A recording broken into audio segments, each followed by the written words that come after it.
75 વર્ષથી અહીંયા છે. એમના દાદા હતા, એમના પપ્પા મારા સસરાને આપી ગયા. એમના પછી એમના છોકરા થયા, એ બેસતા અમારા. અમને આ કેબિન સરકાર તરફથી ફાળેલું હતું જ્યારે હિન્દુસ્તાન પાકિસ્તાનના ભાગલા હતા ત્યારે 75 વર્ષ પહેલા.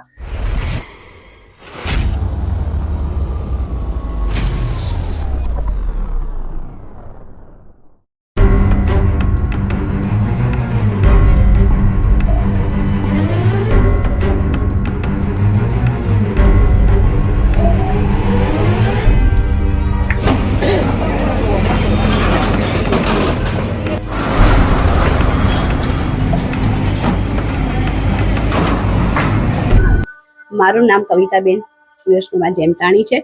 આપણે 75 વર્ષથી અમારા સસરા અહીં આવ્યા હતા. કેબિન અમારી હતી, આ દુકાન હતી, અને પછી મારા મિસ્ટર ઓફ થઈ ગયા એટલે 32 વર્ષ થયા. મારા છોકરાઓને આપી ગયા. હવે અમારી આ રોજી રોટી ગઈ છે. અમારે 10 જણ ખાવાવાળા છે, અમારે કશું છે નહીં. હવે અમારું ગુજરાન કેવી રીતે ચાલશે?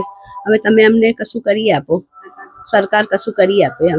અમારી માટે કશું છે નહીં. હવે મારા છોકરા 2 જણ બેસતા હતા, હવે 10 જણનું ગુજરાન છે. હવે કંઈ કરો અમારી માટે. મીનુબેન કમલેશ જેમતાણી, મારા ફાધરના સસરા એમના સસરા હતા. 75 વર્ષ થયા છે. જ્યારે હિન્દુસ્તાન પાકિસ્તાનના ઝઘડા થયા હતા ત્યાંથી અહીંયા આવ્યા હતા. 75 વર્ષથી અહીંયા છે. એમના દાદા હતા, એમના પપ્પા મારા સસરાને આપી ગયા. એમના પછી એમના છોકરા થયા, એ બેસતા હતા અમારા ગેટથી 2 ભાઈઓ. એ અમારી કાલે બધી કેબિનો તોડી નાખી છે આ લોકોએ.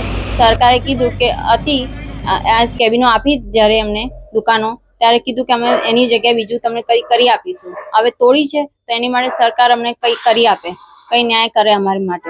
મારું નામ કમલેશ કુમાર સુરેશભાઈ જેમતાણી છે. અમને આ કેબિન સરકાર તરફથી ફાળેલું હતું જ્યારે હિન્દુસ્તાન પાકિસ્તાનના ભાગલા હતા ત્યારે 75 વર્ષ પહેલા. અને ગઈકાલે નગરપાલિકાએ આ કેબિન અમારું તોડી નાખ્યું છે. અને આ કેબિનમાં અમારા 10 જણનું ગુજરાન ચાલતું હતું. 10 જણનો પરિવાર છે અમારો. અને હવે સરકારશ્રી અમારી અપેક્ષા છે કે અમને બીજી કોઈ વૈકલ્પિક જગ્યા ફાળી આપો. કે અમારા ડોક્યુમેન્ટ એવું લખેલું છે કે તમને બીજી જગ્યા ફાળવા આવે પછી તમારે કેબિન હટાવવામાં આવશે. એવું નહીં સાંભળ્યું. અમારા ડોક્યુમેન્ટ રજૂ કરેલા સાહેબને, તે સાહેબે ડોક્યુમેન્ટ અમારા જોયા નથી અને અમારી કેબિન કાલે એમને તોડી નાખી સાહેબે. હવે અમારા સરકારશ્રીને એવી રજૂઆત છે કે અમને બીજી કોઈ વૈકલ્પિક જગ્યા ફાળી આપે. એ મેં રજૂઆત સાહેબને છે.